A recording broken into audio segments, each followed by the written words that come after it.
Welcome into Talk the Dog, the show where we find a bone to pick and a take to give. These are not hot takes. These is dog takes. Can I talk that dog?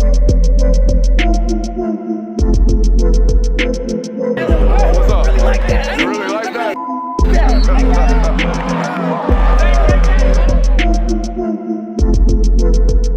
Let's shut up and grind some tape.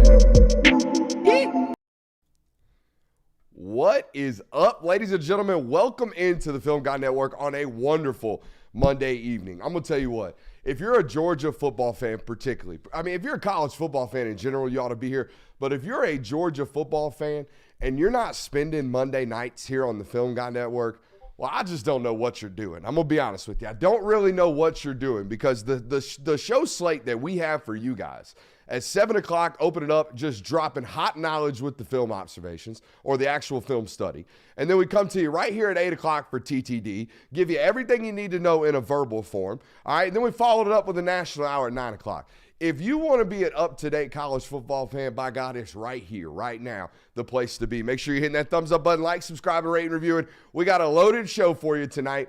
And it is Thanksgiving weekend, and it's just me and you, Kirby. It's just me and you up in here in the studio. No Dr. J. Will with us tonight. Our condolences to the man. He's got to spend time in Ohio this week, right? Is it Ohio? Where's he at? Yeah, I think it's Ohio for Thanksgiving. Whatever. He's in the chat. I'll tell you that much. Yeah, let me go and do this real quick. No, you're good. Oh. Bye, J. Will. Hey, that man said clear out. That man said give me that J.R. Smith. I need that ISO. How we feeling today? I'm good, man. Actually, I've felt better, but yesterday I was feeling shitty. Bro, we had that car ride coming back from Knoxville sounded like you were in some shit. Yeah, you and me were starting to feel pretty rough on the weekend, but I think the worst is behind me now. So I had a work day Saturday morning that started at 7 o'clock. I think is when I woke up in Knoxville. I got home at 12:30. I worked on finishing up the day's worth of work and all the photos. I got in bed at about 4 o'clock Sunday morning on my birthday. I slept till 9, woke up, hung out with the kids. Rolling about 4.5 hours of sleep. And then last night at about 7:45, as the kids were getting ready to go to bed, your boy cashed out. Yeah. It was an early turn-in for yours truly on the 29th birthday. It was fitting. I got a good 12 hours, though, last night, so 12 we were hours ready is to good, rock man. today.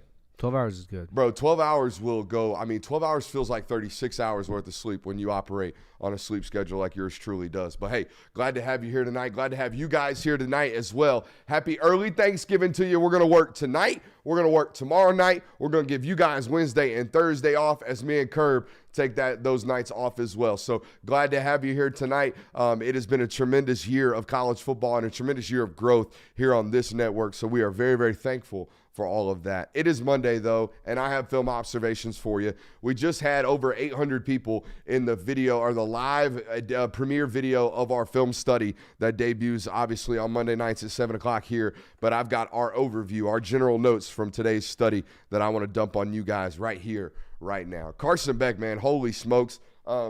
Excuse me. I think the arm talent is starting to really flash. I think people are finally starting to see some of these balls that he's throwing that shouldn't be thrown with the zip that he's throwing them with, right? We closed the film study with that skinny post that he threw to Marcus Rosemy Jack Saint.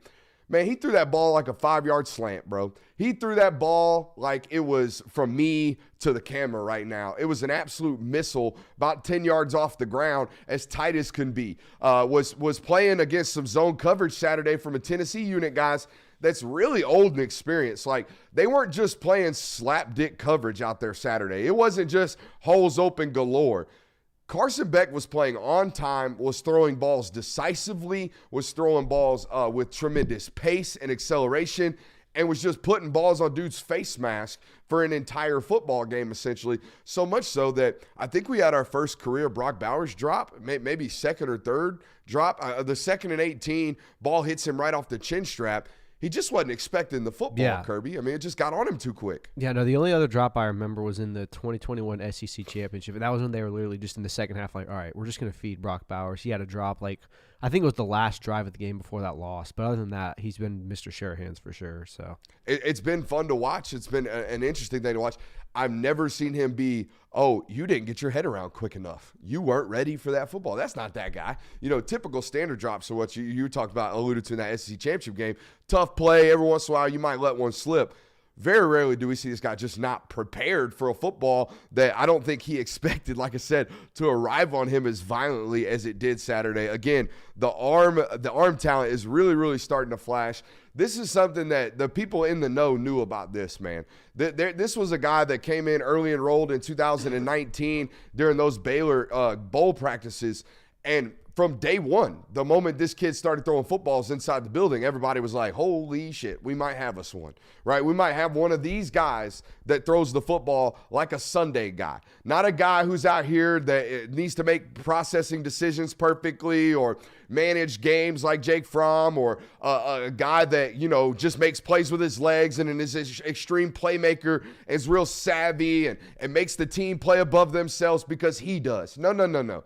This was a guy that they knew from day one, 6'5", 230, was going to come in and rip the laces off the football. And that's exactly what he's done over the last several weeks, pretty much all year. But over the last several weeks, I've really seen him throw with confidence and a tremendous amount of pace with footballs. Gas Dog MD in there again. You got to be a doctor to be throwing the kind of super sub money that our guy Gas Dog MD been throwing in that super sub chat. I think he's on like a 5-day streak at this point. I think he is on a 5-day streak, and I hope and pray his wife is okay with all, assuming he does have a wife, okay with all the financial, freedom and liberties that he's been taking here in our super sub chat, which again, we are more than thankful for. Gracias, Gas Dog MD. But let's continue on these notes. I watched Tennessee concede. I haven't seen a lot of teams do this to you guys over the last 8 years, 9 years. I watched a football team on the defensive side of the ball concede that they weren't going to stop you Saturday. That's exactly what happened. I watched a defense that wants to be a man pressure team say, oh, shit, we can't do that today. They're way too good. They are going to bludgeon us to death. They are going to gash us and leave us bleeding out on the floor if we continue to play man pressure like we want to. So they dropped in zone. And now all of a sudden it's like, all right, well, shit, I'm just going to make every right decision right quick. I'm just going to facilitate the rest of the day. And we're going to be, I think 245 yards in the first half is what he had essentially on Saturday. So, yeah, you watched a defense basically say, we're not going to stop you today. We're just going to try to keep you in front of us today and hope that your right tackle or your left guard or your somebody. So hope that somebody messes up, causes a 10-yard penalty. Now you're in 2nd and 20, and hopefully we can actually get off the field at that point. But we're not going to try to play our normal defense. We're going to concede today. Not only did they do that on the defensive side of the football, you saw them do that on the 2-minute drill right before the half. Tennessee's got the ball with less than a minute and a half left, and they're squatting on the damn thing in the middle of the field because they are petrified of Georgia's defense or offense. What? What world are we living in? We're living in a world, ladies and gentlemen, where the number one team in the country has opposing defenses petrified of their offense. That is not the team that has won national titles over the last 2 years, okay, at the University of Georgia. They've been serviceable. People have talked about this offense as the secondary nature. They lead with the defense.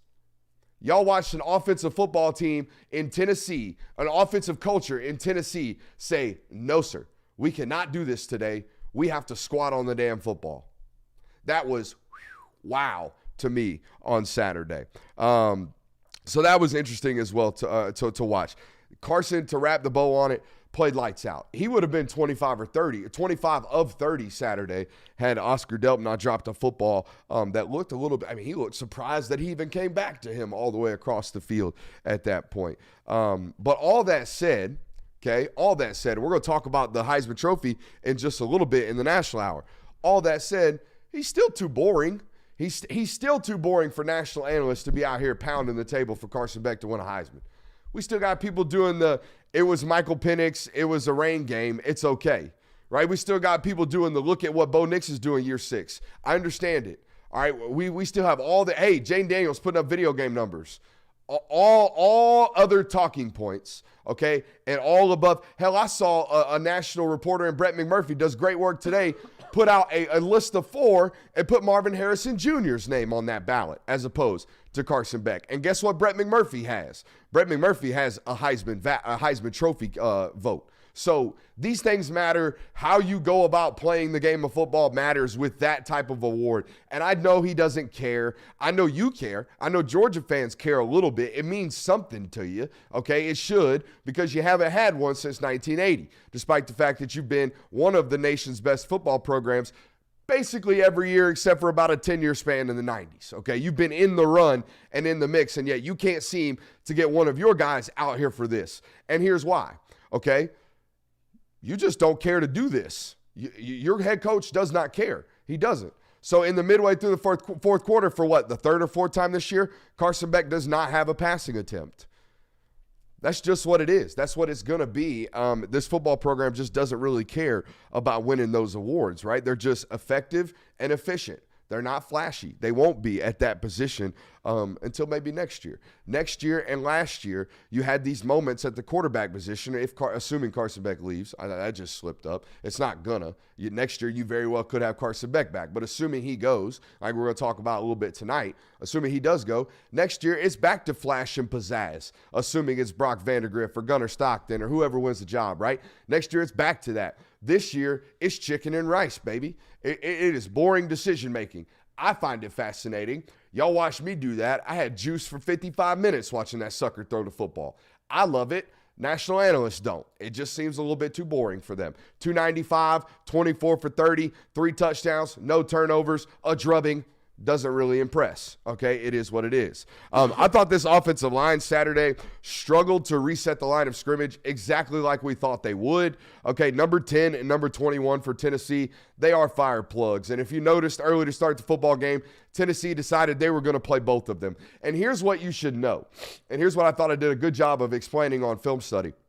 Years past, Georgia just would have been like, all right, well, shit, we're just not going to run the football well today. We're going to run our head against this brick wall. We're going to do it for the purposes of doing it. We're going to do it for the purposes of remaining balanced today during this football game because we don't want to become one-dimensional. That's what they used to do. They used to just line up and say, bang, bang, bang, bang, bang, whatever. Well, Saturday they realized they couldn't reset the line of scrimmage. So what did they start to do?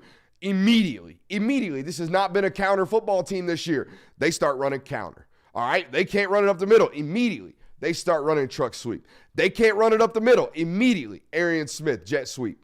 Okay, what are they doing? They're attacking edges. They're still remaining balanced. They're still running the football. They're doing it creatively, and they're finding ways to help their guys win.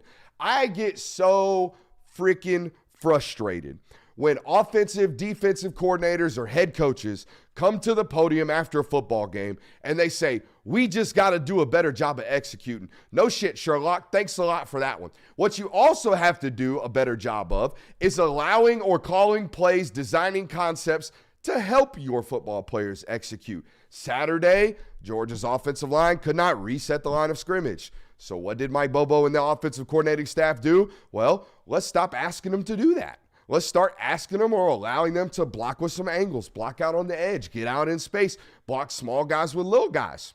Hey, that's coordinating. That's good coaching. And in years past, that's been the difference, man. It's been the difference over the last 3 or 4 years. You no longer just do shit because you do shit. Nowadays, you do shit because you know it's going to work. Like, that's good coordinating from top to bottom. That's how you go from scoring 34, 35 points a game in conference like they did prior to the Todd Monken regime to now you're scoring 40 points a game, all right? And you're really putting it up and you're stressing teams constantly, making them really execute over a litany of different things. I thought the pass protection was extremely elite, okay, on Saturday, barring the left tackles. I thought the left tackle struggled a little bit.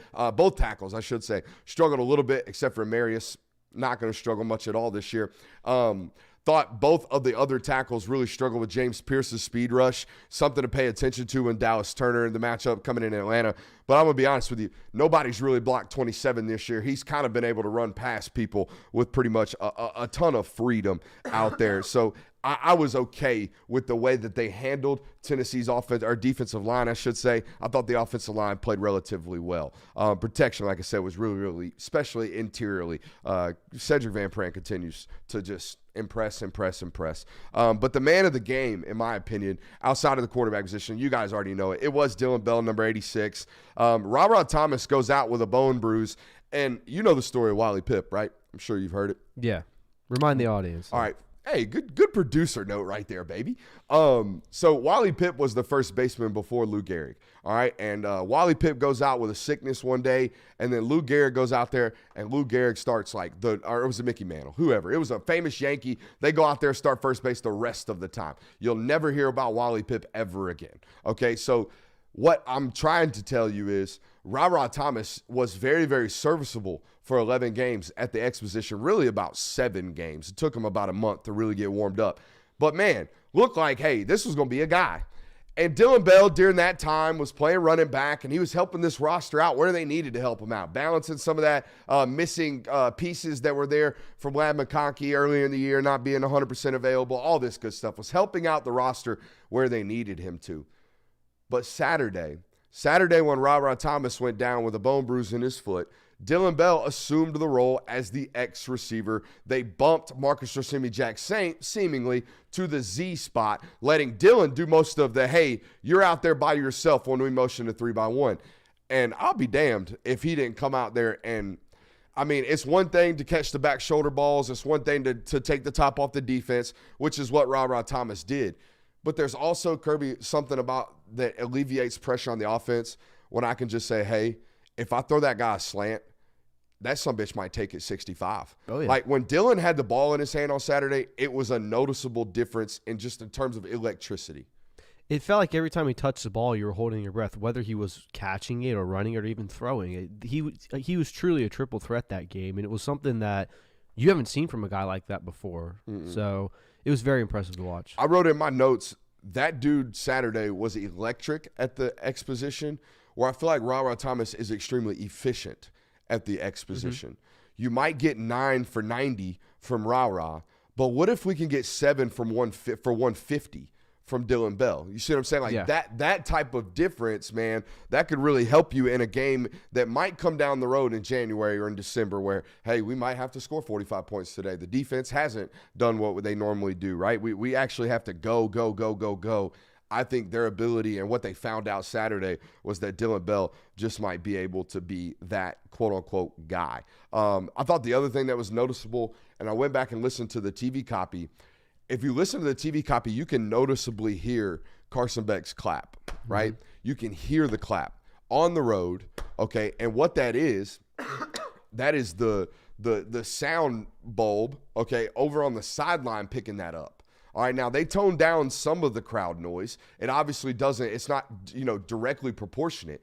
But as someone who stood on the sideline Saturday for a little bit of a portion of this football game, I know it sounds like silly analysis. The dude's clap's extremely loud. Yeah. Like it is very, very loud, and it's noticeable. It cuts through the sound. And if you can't tell that it cuts through the sound, again, listen to the TV copy. That is the sound bulb 40 yards away, 30 yards away, all the way on the sideline, picking up his clap. It's cutting through the sound noise or the crowd noise. And that right there has been something that on these road trips, and again, they're not going to play in another one of these hostile environments the rest of the year. No. It'll be neutral fields moving forward. It'll be a sellout crowd thanks to the Georgia Bulldog fans in Atlanta this weekend down at Bobby Dodd, a.k.a. Mark Richt Field. And that's what it'll be. But the way that this dude's ability to cut through the noise and control the line of scrimmage has been noticeable in the 2 major road games they played this year. Yeah, obviously up in the box you can't hear the clap at all, but there haven't been many, if at all, pre-snap penalties. Only one this week was Cedric Van Pran rolling back a little bit early, and they had no pre-snap penalties against Auburn on the road. So I mean, whatever he's doing is working perfectly well. Obviously from the box you don't get as good of a look at it, but he's clearly mastered that down. And like you said, on TV copies, you can hear it crystal clear. So, chat's already showing some love to Andrew Smart. Andrew Smart. He deserves his own segment again. Man's going back viral again. We'll talk about him a little later if we can manage to squeeze an entire segment out of him. Let's flip over to the defensive side of the football. I got a couple more on this one. I told y'all last week in the lead up to this game that I thought Kamari Lassiter was playing better at the cornerback position than any other corner that has played under Kirby Smart, right? That included DeAndre Baker, in my opinion, at the time. I know DeAndre was a great cover corner. I know he was physical. I know he didn't allow a touchdown his entire last year. I understand all of the stats and all of the facts that were DeAndre Baker's career at the University of Georgia. But, man, Kamari Lassiter keeps doing it every single week. That play, all right, Saturday, it's a 65-yard ball, and the whole time Kamari's like, I'm going to go get that thing. I'm going to go get that thing. And then he about takes it out the daggone bucket of the wide receiver. It's absurd, Kirby. I haven't seen a corner play like this guy. And I know we talked about it last week, but I think it needs to continue to be repeated because I had some people try to check me on recency bias. I don't think I have any recency bias here. Now, he may not be the NFL prospect that DeAndre Baker was because DeAndre Baker was taller and longer and might have tested faster. I can't quite remember. But the tape speaks for itself. Kamari's doing far better or playing far better, in my opinion, than any other corner. Well, I can tell you this right now. Kamari Lassiter has a much bigger presence in the run game than DeAndre Baker ever had. I mean, Kamari Lassiter is probably, coverage-wise, he might be lesser than DeAndre Baker, but he's the most prototypical corner in that he does it all. He's physically imposing in a way that you haven't seen from many corners at Georgia. Like Eric Stokes, Tyson Campbell, DeAndre Baker, all really good cover corners. You weren't afraid of them coming downhill in the ram. I mean, Kamari Lassiter has lit up guys on slants this year. Yeah. Kirby Smart's giving him the credit again. He's one of the best tacklers on the team. So right there and there gives him the edge, in my opinion, over these last few guys. And it's been fun to watch him play, and it's been unique to watch him play. He plays it in a different way than I think a lot of corners at UGA have. Been big into the face guarding over the last couple of years for good reason. I've always admitted that they're corners for a reason. They don't track the football for a reason. Most of them don't because they're not this great at ball skills. 9 times out of 10, that's why they're playing corner. Right. Right. So I've always understood the purposes of face guarding. It actually was probably one of the biggest reasons that Georgia's eliminated a lot of these explosive plays over the years because even if they do give up a reception in that face guarding technique, they're right there to make the tackle anyways. Either get the PI or get the tackle. Don't give up the touchdowns. Kind of been the philosophy there.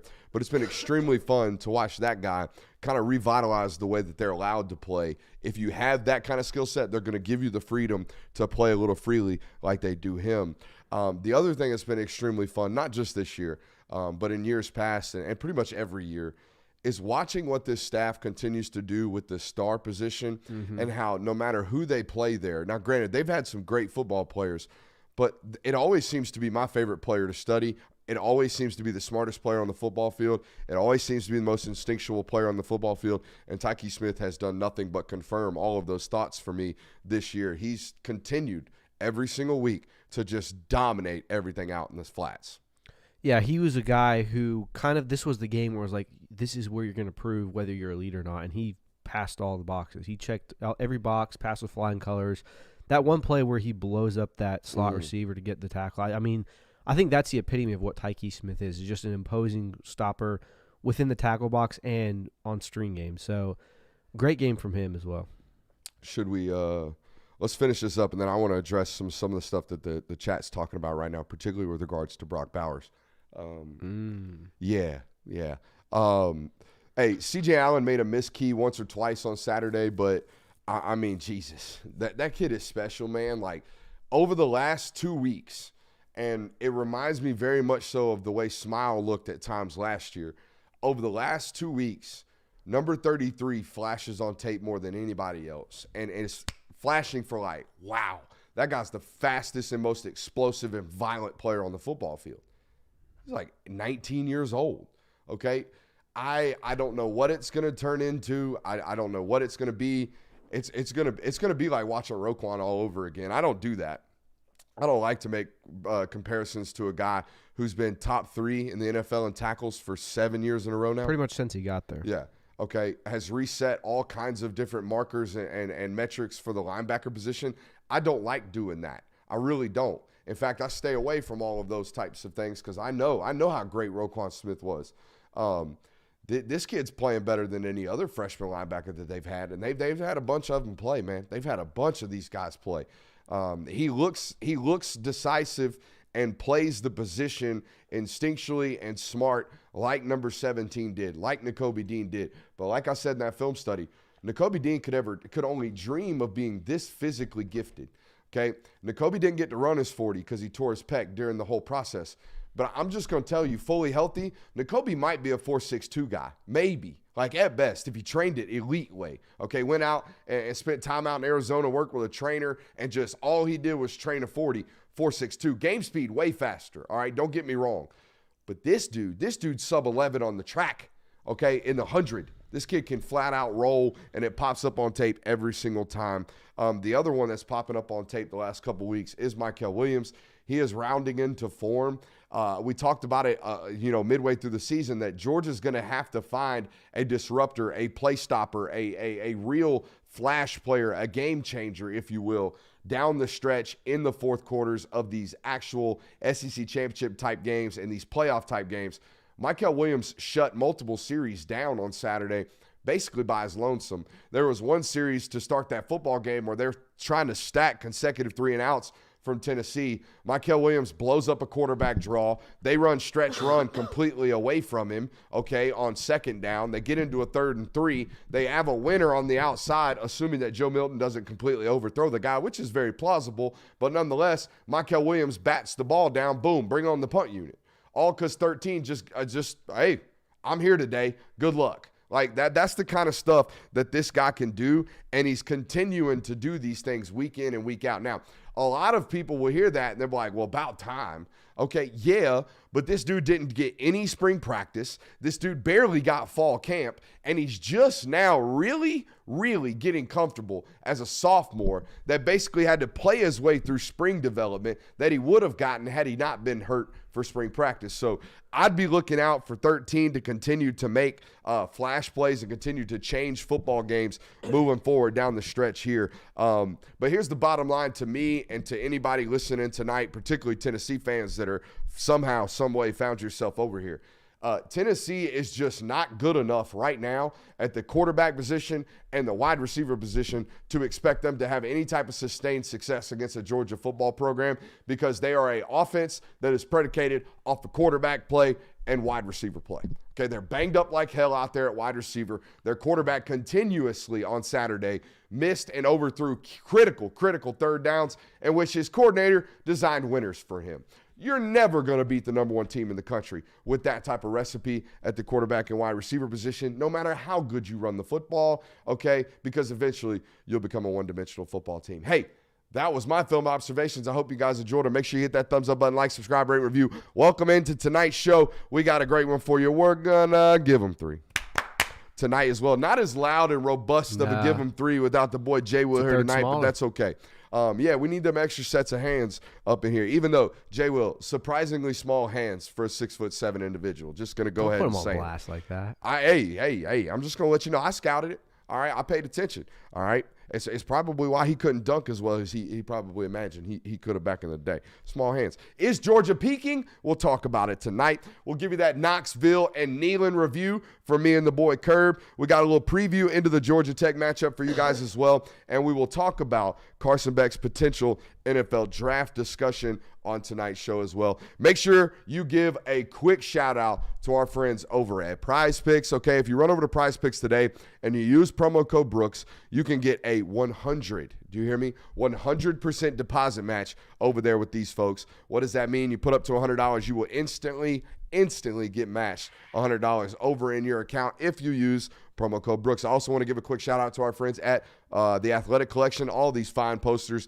that you see hanging around the studio today, you can get over at the Athletic Collection. The link is in the description of this video. And all of those posters are NIL plays for those athletes. So if you purchase one of those, a small portion of the revenues will go directly back to the hands of those Georgia football players. We got a great one for you guys tonight. Make sure you're hitting that thumbs up button. Make sure you're liking, subscribing, rating, reviewing, all that good stuff. If you're listening to us today and you miss any portion of today's broadcast, you want to pick it up tomorrow, we are available. However, wherever you catch your podcast, whether it be Apple or Spotify, however, wherever, we're there. Make sure you give us a review over there as well, okay? And if you're listening to us today, because I know some of y'all do, make sure you run over to YouTube and check us out on video content, because there is some elite video-only content like the film studies, like the Sunday reaction shows. All that good stuff is for our YouTube audience only, and that sucker is steadily growing. We're almost to 17.5 thousand subscribers over here on this platform. We're shooting for, 25,000 hopefully by the end of January. I think that's a good little goal for us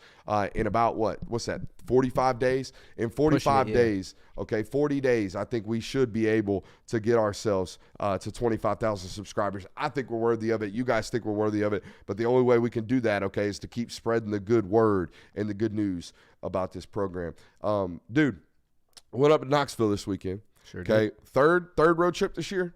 Yeah, third road trip for us this year. Went to Auburn, went to Nashville, and went to Knoxville. We'll go to Atlanta this weekend for our fourth road trip this year. I'm going to go ahead and let the audience kind of know my overview here. First time that I've been to both a major city with a major college in it. Yeah. Okay, most major cities with a college are exactly that. They're a major city and boom, oh, crap, there's a college right there all snuck up on you, a la Vanderbilt and Nashville. This was not the case. Knoxville, very vibrant city in and of its own right, okay? And within Knoxville, you go just over this little man-made river, and they got this inner, college community that feels very much so like a college community. I got to be honest. I enjoyed it. I enjoyed Knoxville, just the way that the city was structured in general. Yeah, I was very impressed. Going into it, I wasn't so sure of it's Tennessee. Went to Nashville, wasn't that great, but the thing that surprised me most about the city is how clean it was. Like Athens, there's a lot of homeless people. We know that. Nashville is Nashville. It's Las Vegas in the South. Knoxville was very clean. The people were for the most part friendly. Obviously, Tennessee fans can get rowdy, but I was very impressed with it. I mean, we even had some good food downtown. Food was in Knoxville. incredible. The food was insane. And here's the thing about Nashville. Nashville, very touristic driven, and all the food is touristy. It feels very non-authentic. It doesn't feel like it has its own vibrance, and connection to the city. It just feels like American, food. Yeah. Whereas when we went to Knoxville, we sat down immediately. We were like, oh, no, this is going to be a banging meal. Do we remember? I want to give a quick shout out to that bar. Do we remember the restaurant we went to? Crack Barrel, or what was it called? Crack Barrel? I don't know. What was it called? No, it was something in Barrel. I can find it while you're find it while I continue to ad-lib. But no, I thought it was a perfect balance of city life that didn't feel too touristy with that college feel that you're always looking for. Now, I will say this, okay? And if the Tennessee Volunteer Administration is listening to us for some reason tonight, what's up? It was a Stock and Barrel. Stock and Barrel. Good spot down there in Knoxville. You should check it out next time you're up there. That being said, school could use a heavy pressure washing. That was the only negative aspect that I had about the entire environment, other than the fact that I hate that cream. It's not white, it's cream. When you're talking about? Yeah, in the stadium. Yeah. It's all the seats are cream. I just think it looks hideous personally. Yeah, that third upper level is gross. It's almost off-white looking. I don't know if it was white when they had it and it's just over time faded into that. It's not as noticeable when it's filled to 101,000 people, but it's more noticeable in the fourth quarter when everyone's left. But other than that, Neyland Stadium was beautiful. It was, and it felt nostalgic. You didn't feel. I think only one portion, two portions of the field were new, okay, or looked like they'd been renovated. The rest of it was very, very old school. Felt very, very nostalgic. Like I said, felt almost like a Coliseum-y vibe. Is what I said to you when we first pulled up. Yeah, and the thing that's interesting about Neyland to me is that Sanford, Knoxville, Sanford, Jordan Hare, wherever the hell Vanderbilt place is called. You look around and you see the skyline kind of. You can see past it. You can see trees in Athens because obviously they have that back opening. It felt like you were just in the stadium when you were kneeling. Now on the ground, obviously. So it was like it's its own planet. It was very weird, but cool at the same time. Yeah, very, very weird, very cool, very Coliseum-y, and very electric and loud until it wasn't. Yeah. And that's kind of how home field advantages work. You got to earn the right for the fans to continue to be loud. they are a little bit more filled with piss and vinegar than most fan bases. Okay, I know you were in the box during pregame, but I mean, it's SEC football. I'm used to hearing extremities yelled at football players. Is that the right word? Defamatory words. I'm used to hearing those. Expletives. Right? Expletives. I'm not going to be like the red and black out here writing articles about how Georgia fans are just rude. It's football. Get used to it. That being said, Tennessee fans, little bit different. Yeah, okay. A lot more mother effing. There was this one big old white dude, 6'5", gut as big as he was tall, sticking out over his belly. And he had the nuts, Kirby, to stand on the end line right by the goalpost while Georgia's offensive line's warming up, telling them that we're fitting to kick y'all's asses in the middle of warm-ups. That's awesome. So much so that Stacey Searles turned around and gave him one of those and looked at him to see who it was. Guy immediately shut up. Georgia immediately proceeded to win by 28 points. So he was on the field when he said that? Oh yeah. This was what clearly appeared to me to be a dad of a recruit that was on a visit or a former alumnus that played at Tennessee that chose to instead walk down to the Georgia sideline. This was pregame. This was when they were in shorts and t-shirts.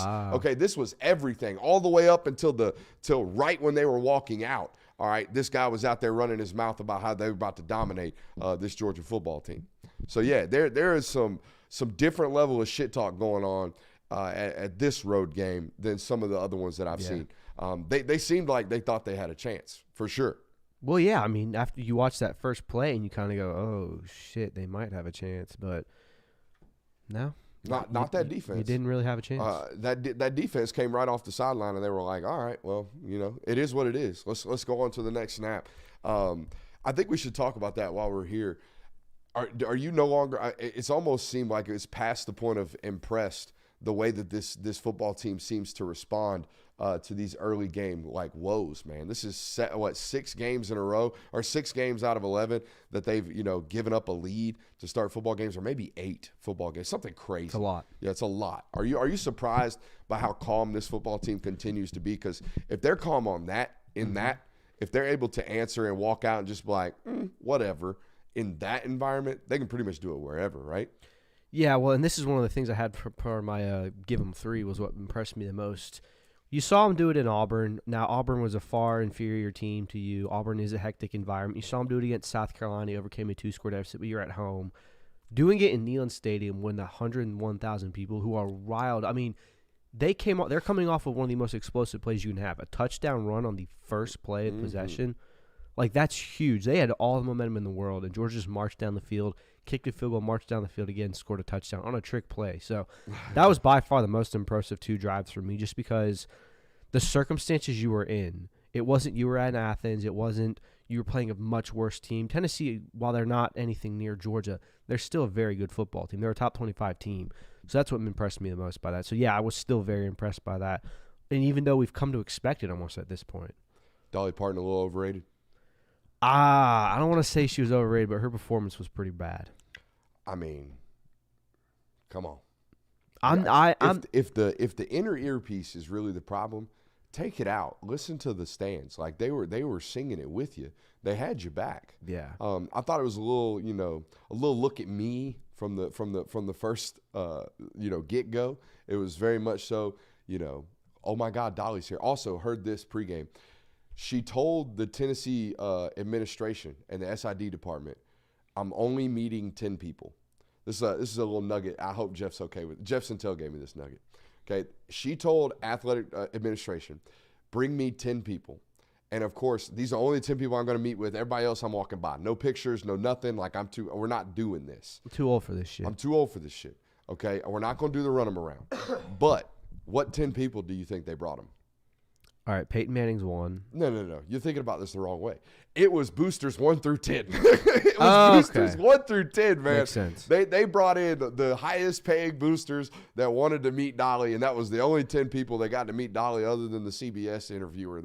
For some reason, they took the whole basically the whole second quarter talking to Dolly when I went back and watched the TV broadcast. Yeah, it was like a good drive. It was very weird watching, because I went back and rewatched it. I mean, she was singing songs while teams were playing.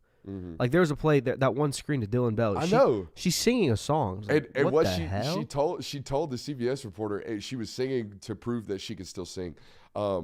Yeah, the chat's doing all the comments about the facelifts and all that stuff. I don't care. I mean, you're 80. Yeah, you know, PEDs are coming my way at 80. I'm gonna tell you that right now. No ifs, ands, or buts about it. I'm not going out in public if I make it to 80 like that. Yeah, like I'm not going out and singing a song in front of 100. She was promoting her new album. She's making albums still? Yeah, she had to make a new album because they put her in the Rock and Roll Hall of Fame, even though she's never sang rock and roll. So she said that she had to make a rock album to earn her enrollment into the Rock and Roll Hall of Fame. Yep.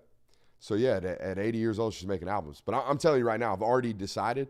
I saw a man in the gas station the other day that looked like he was like a week late on reapplying his paint on his beard and his hair, and you could see the gray. You could see the line of demarcation on the fresh paint, and I came to the realization that I can't be out here painting my head every 2 weeks. I have problems reminding myself to do daily habits, let alone reapplying my paint on my hair. So boys and girls, we're already going gray, and it's just gonna be that way. We ain't going bald. I'll plug the shit out of it, but I ain't painting it. No, I'm going bald, dude. I'll be bald in like 5 years. Watch. Don't worry, it'll be okay. You got facial hair though. I got none of that. It's none of that is available to me. Hey, speaking of available, we got so many more notes left to go. Let's give them 3 right quick. We'll talk about Georgia peaking tomorrow. I do want to hit on this Carson Beck draft discussion before we get out of this local hour. This show went by quick. Huh? This went by quick. It's probably because we don't got any dead weight hanging around. Hey man, look, you take off work, you're gonna get these shots. Yeah, Jay will abandon us, bro. Hey, we love you, Jay Will. No doubt about that. We love the Brody. We're missing him tonight for sure. Let's give him 3 right quick. I'll start. 3 things that impressed you about the win on Saturday. The most impressive thing to me, Kirby, is that they managed to dominate this football game like they did without being able to really run the football. They rushed the ball for 3.7 yards per carry. This was a game dominated through the air by Carson Beck. And, again, not a recipe that historically Georgia has had success with. What's up? Well, even though on paper they didn't really dominate, they were, 3.4 yards per carry, something like that. On paper, they didn't dominate, but it felt like every time Kendall Milton touched the ball or Dejon Edwards touched the ball, they were breaking 1 and 2 tackles before going down. So to me, that's kind of what it felt more like they were running the ball down their throat than they actually did. Like that Kendall Milton touchdown, I think there was one play where he broke 3 tackles. That takes your soul just as much as having 5 yards of carry. Yeah. Just because you break 4 or 5 tackles, it's like, Jesus Christ, why can't we do this? Yeah, we can't have any success today with the way that they're going. I was extremely impressed by, we already talked about it, Dylan Bell's not just ability to play all positions. I was really impressed by the way he played the X spot. Yeah. Again, we talked about it. Rod Thomas, to me, over the last several weeks, has been a comeback and a back shoulder fade guy. That's kind of what he's revolted to in this offense over the last several weeks. 50-50 guy. 50-50 guy, right? An efficient option, a guy that gets you out against man coverage and can win 50-50 balls, do all that good stuff. Dylan Bell, again, provided a level of explosiveness that I hadn't seen at this exposition from hey, he's going to win now. He's going to create immediate space. And then when the ball's in his hands after the catch, defenders are going to shit themselves because they're not going to know what to do with this 6 foot, 210-pound, essentially running back running through our backfield or running through our defensive backfield. That's no bueno for any defense. I was really, really impressed by his ability on Saturday. And we talked about it already. I think it's been in both of ours, but the continued response from this football team, their just ability to remain calm. And again, if you can do it if you can do it when 101,000 fans are just absolutely going bonkers, if you can respond and find a way out of that and control that football game, you can pretty much do it anywhere and you can respond to anywhere. Hey, give them 3. What you got? Yeah, I already went over how the way they responded in that environment was what was super impressive to me. But another thing that really impressed me was there truly isn't a guy on this offense, and there doesn't need to be. You're without Ladd, you're without Rara, a couple other players. You've gone without Brock for a few weeks. Everyone has stepped up when they need to. Ladd stepped up here in some games. Rara Thomas had some big plays. This game, it just so happened to be Dylan Bell and Rojak. Everyone steps up when they need to, and I think that's the most impressive part to me because there isn't necessarily one guy where if they're down, the whole ship sinks. Like if you lose Marvin Harrison Jr., your Ohio State offense is in trouble. It's not that way for Georgia. They proved it with Brock Bowers. You lost Brock Bowers for, 3 or 4 games? 2. 2. Yeah, you got a bye week in that's there. even. Yeah, that's right. Yeah. But still, you lost Brock Bowers for 2 games and didn't miss a blink. So, no, it's been impressive. Hey, I got one more. Oh, my bad. No, I was seeing if you had anything to add to that. No, I don't. And then the next one I have is DB plays elite. There were 3 or 4 times in the box you and me watching where we just went, oh my God, that was an incredible play. The Javon Bullard pass to break up in the end zone, I don't think people really appreciate how much he had to cover. Yeah. How much he recovered on that deep ball was impressive. They played the ball so well as well. Like the way they looked through hands and raked through them was just impressive to me. So that was another. It's kind of beating a dead horse, but DB play was immaculate. No, it continues to be really, really impressive. And we were talking about it preseason, how we thought this might have a chance to be the best defensive back core that Georgia's had in quite a while. It's probably since 2019, maybe 2020, in my opinion. You mentioned something, and I meant to put it in my notes. I do not think they did a good enough job of attacking Dalen Everett on Saturday. No. I think they only went after him maybe like once or twice. There was one deep ball where I was like, "Oh, that was a touch." It was right before the half. Where I was like, "Oh, that was a touchdown if it's caught." But I don't think Dalen Everett played an awful game either. Like they didn't attack him deep like they should. There weren't a lot of times where I was watching where I was like, "Ooh, Dalen Everett got cooked on that play." I mean, he even had one play. It was a Dover over the middle. It was like a 15-yard in, and he played it perfectly. It was a catch, but he still played. It looked like Kamar Lassiter was out there. He played. That's how good the defense was. So. Yeah. Props to Dalen Everett for really stepping up this game. We got folks in the chat asking about a Discord. Yes, we do have a Discord associated to all of our content. It's in our Patreon link. So you got to go to patreon.com/Brooks Austin. Sign up, okay, for the $10 membership over there. That'll get you all the inside intel available over on our Patreon. That'll get you all the additional film studies. And, of course, that'll get you all of our Discord capabilities as well. We love that Discord place over there. It is a very unique environment, a very unique community, and unique to us. That's why I say it's unique. Everybody's got a board. Ours is very, very much different, very much so different. So, yeah, come hang out with us. Patreon.com/Brooks Austin. And once you sign up, you will be prompted to join our Discord service that is associated with our subscription service. So, yeah, that right there. Hey, Christian Kirby, give him 3. So, yeah, I like the third clap in here. We got to get that third clap back up in here. Try to get my boy Evan Crowell to come out here and show some love on the show. Hopefully he's watching tonight. Huh? This would have been a good week for him to do it. It would have been a very good week for him to do it. We had a seat open for him. We just couldn't make it logistically. We just couldn't get it done this week, but that's okay. Hey, Carson Beck, man, I got a couple of names here. And with some of the decisions and announcements of certain players coming back for next year's college football season, it's getting real interesting, man, whether or not Carson Beck has a legitimate conversation about whether or not he should declare for the 2023 or 2024, this year's NFL draft. Let's just say, again, reckless speculation here. Let's just say on the forefront here, we know nothing. We know nothing for certain about this conversation that we are about to have. But Christian Kirby, let's say Carson Beck comes out after the SEC championship game or after the national championship game, whatever it is, and says, hey, I'm declaring for this year's NFL draft. I'm going to read off some names to you that are currently available in this year's NFL draft. Caleb Williams, Drake May, Jaden Daniels, maybe J.J. McCarthy, depending on what's going on with Harbaugh, Spencer Rattler, Tyler Van Dyke, Michael Pratt, Riley Leonard, and, of course, Bo Nix. Now, respectfully, Carson Beck, you could argue, is maybe even 2 right now on this quarterback draft class. You could argue it. Okay, but definitely number 3.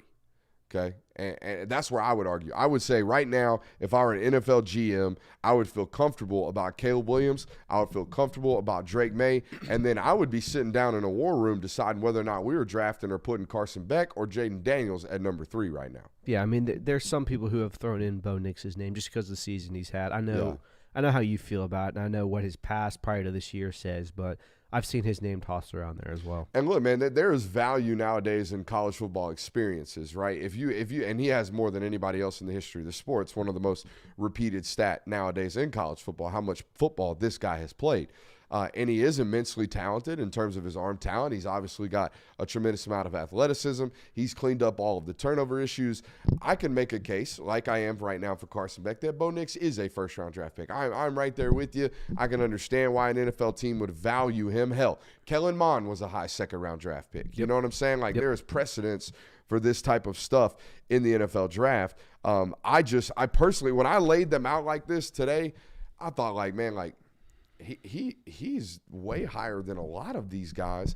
And then you go into the history of the NFL draft. Kirby, over the last 10 years, it's about 3.5 quarterbacks a year drafted in the first round. So if you're in that top 5 QB discussion, you've got a legitimate chance of making $25 million in March now or in April. Like that's nuts. Yeah, absolutely. And I think that's kind of what's going to be what makes him lean towards going. Because obviously you come back next year, you're going to be one of the top quarterbacks in the league. You're going to have all this buzz around you, but you can also have a bad season. You could have an injury. You could have guys like whoever come up and blow the guys like you did this year. You know what I mean? Yeah, exactly. Or someone even could do like something next year, like he did this year. Think about like this time last year. Would you have had Bo Nix and Michael Penix as fringe first round quarterbacks? No. But I mean, they are now. Whether you think they are or not, that's I where forgot Penix in this list. Yeah, that's where they are in the trajectory. So you don't know what's going to happen next year. I feel like you have a much better understanding of where you're going to go in the draft. Not to mention, you could win the Heisman, you could win a Natty, you could be the face of college football at the end of the season because no one's really emerged from that yet. Yeah, Bo Nix is your odds-on favorite. Jaden Daniels might be it too. Where else you look, but you can definitely still win this. If you beat Alabama, you win the national championship, all eyes are on you. You're known as the guy. So I do personally think he's going to go this year. The chat's talking about how Carson basically told our guy, Aaron Murray, that he wants to stay for another year at the University of Georgia.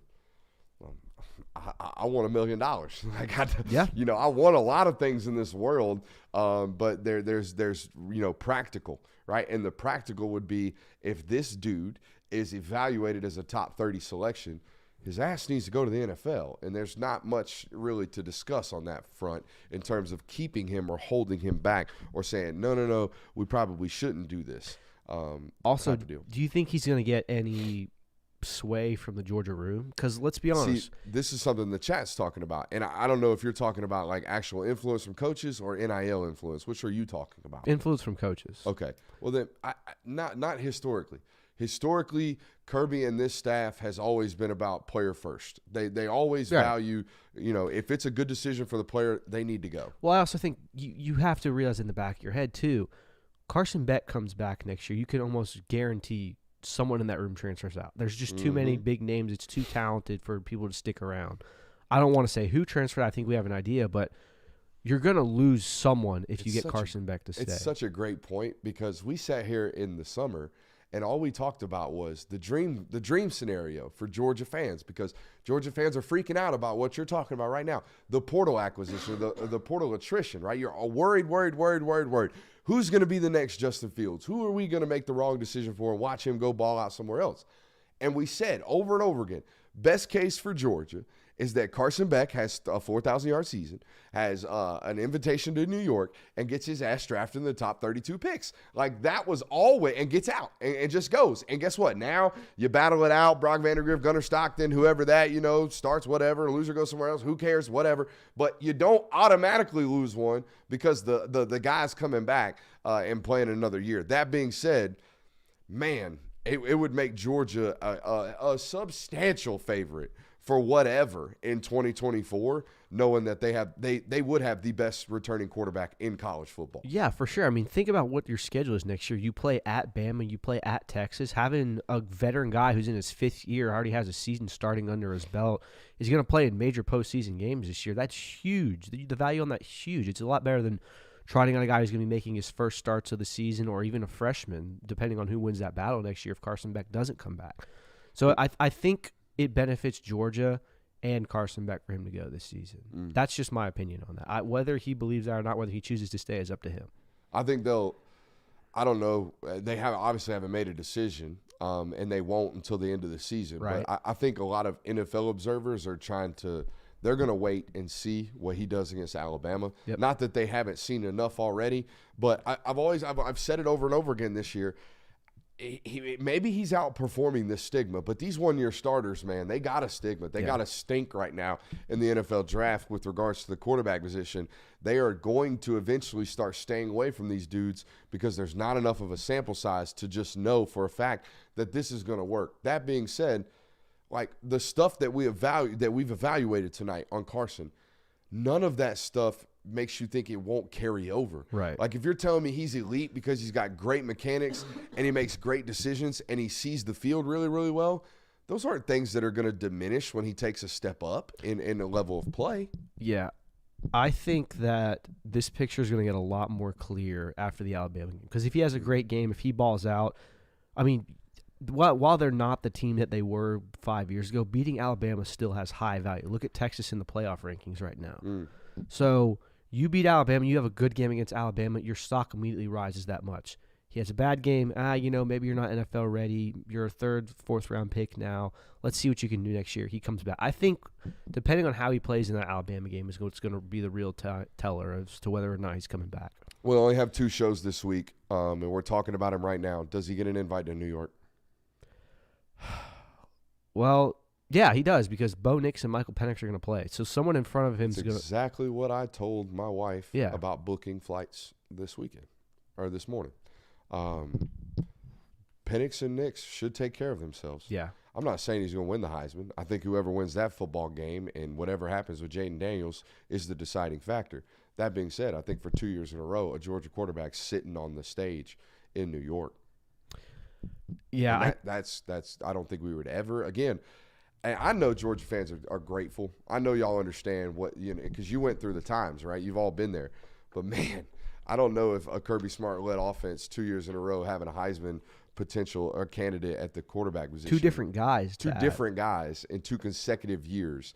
I don't think that was ever going to be something we ever thought this program was going to do. I'm going to make a bold statement here. Come on.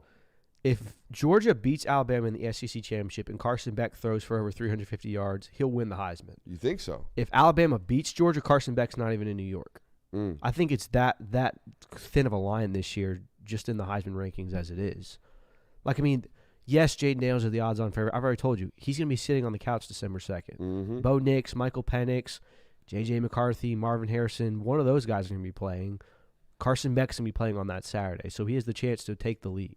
If I were this is subsequent of the Heisman Trophy conversation, I personally would vote for Jaden Daniels this year, and it would just be that, and I'd be okay with that, and it would file under the categories of Lamar Jackson. It would file under the categories of Robert Griffin III. It would file under the categories of that player was just way better than everybody else, and he had to do everything for his team to even be serviceable, in the wins and loss category, and they managed to win 9 games.